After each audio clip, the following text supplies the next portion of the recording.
Hey, salut, ici Kajakore pour une nouvelle vidéo. Il s'agit de la 5e et dernière vidéo de la série sur le Hangul, l'écriture coréenne. Si tu ne maîtrises pas le Hangul, je t'invite à aller voir mes 4 premières vidéos sur le sujet. Elles s'affichent en haut à droite de ton écran. Sinon, tu ne vas pas pouvoir comprendre celle-ci parce qu'aujourd'hui, on assemble toutes les lettres que l'on a vues dans des syllabes et des mots. On va voir ça tout de suite. On est parti. Avant de commencer, n'oublie pas de t'abonner à la chaîne en activant la petite cloche pour ne manquer aucun cours de coréen et également de liker la vidéo si mon contenu te plaît, c'est super important. Merci beaucoup. En coréen, chaque syllabe s'écrit dans des sortes de blocs imaginaires qui ont toujours la même taille.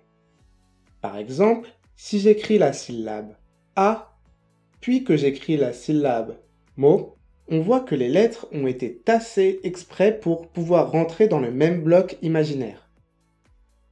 Alors, comment ça marche une syllabe en coréen? Déjà, une syllabe commence toujours par une consonne. Puis, elle est toujours suivie d'une voyelle. Enfin, il peut y avoir 0, une ou deux consonnes finales.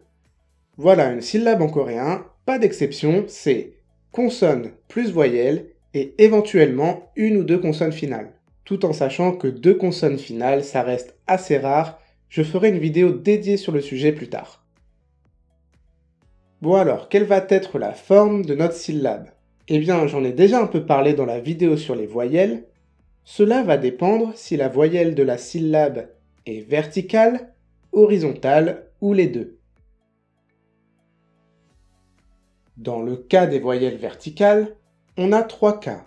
Le cas le plus simple, une consonne et une voyelle. On l'a déjà vu pas mal de fois, la voyelle vient se mettre à droite de la consonne. Par exemple, la consonne kiok avec la voyelle verticale A, ça donne ka.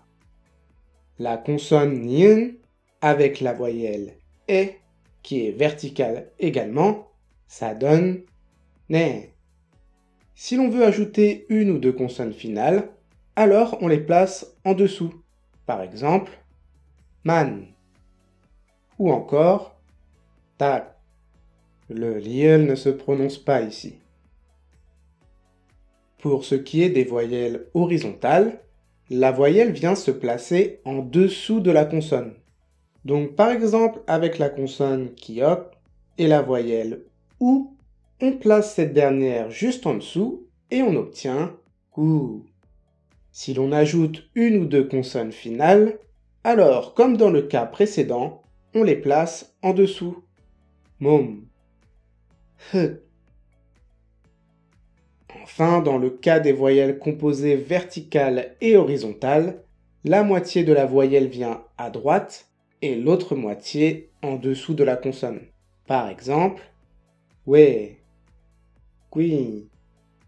Et encore une fois, si l'on a besoin d'une consonne finale, on la place en dessous.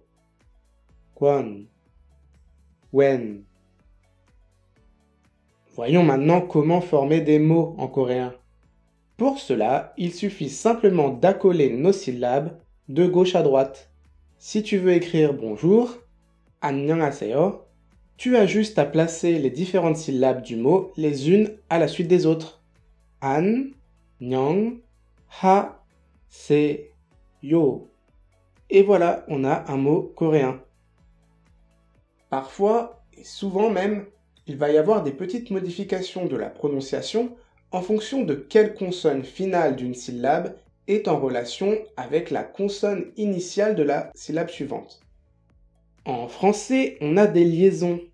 Par exemple, le petit avion, on dit le petit avion. Pourquoi on fait une liaison?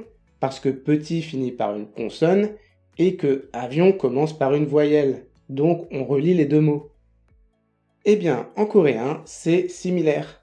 Si l'on a une syllabe qui finit par une consonne et que la syllabe d'après commence par un son de voyelle, c'est-à-dire par la consonne muette ieng, car je te le rappelle, cette consonne ne fait aucun son, alors il y a une liaison. Je te montre ça tout de suite avec des exemples, ce sera plus clair. Prenons ces syllabes. Si tu appliques tout ce que je t'ai appris dans les vidéos sur le Hangul, tu vas dire Ok, on a hôte, puis on a il. Donc ça ferait quelque chose comme hôtel. Mais non, en fait, comme hôte finit par une consonne et que commence par ing, donc un son de voyelle, on a une liaison en coréen. Comment ça se matérialise? Eh bien, on prononce le tout comme si la consonne finale de la première syllabe passait en consonne initiale de la syllabe suivante. En gros, dans notre imagination, on fait passer la consonne finale de l'autre côté et on prononce comme ceci. Au seul. Autre exemple, celui-ci. Donc là, si tu cherches à prononcer ce mot, tu décomposes syllabe par syllabe. On a han, gu, puis a. Donc on a envie de dire hanguk a, quelque chose comme ça. Mais toujours pas, on a une liaison. Le ku finit par une consonne et suivi du a qui commence lui par ieng. Donc, dans notre imagination, on fait passer la consonne finale de l'autre côté et on prononce 한국어.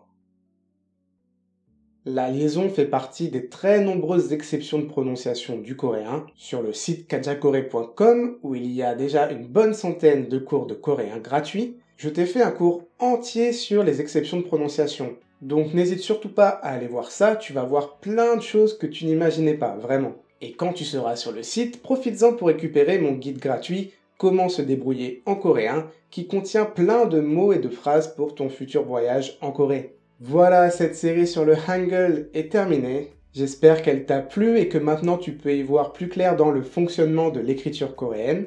Pose-moi toutes tes questions en commentaire, partage cette série à tous tes amis qui voudraient apprendre le coréen, lâche un like si la vidéo t'a plu et n'oublie pas de t'abonner. Quant à moi, je te dis à la prochaine pour une nouvelle vidéo, c'était Kaja Corée. 다음에 봐요.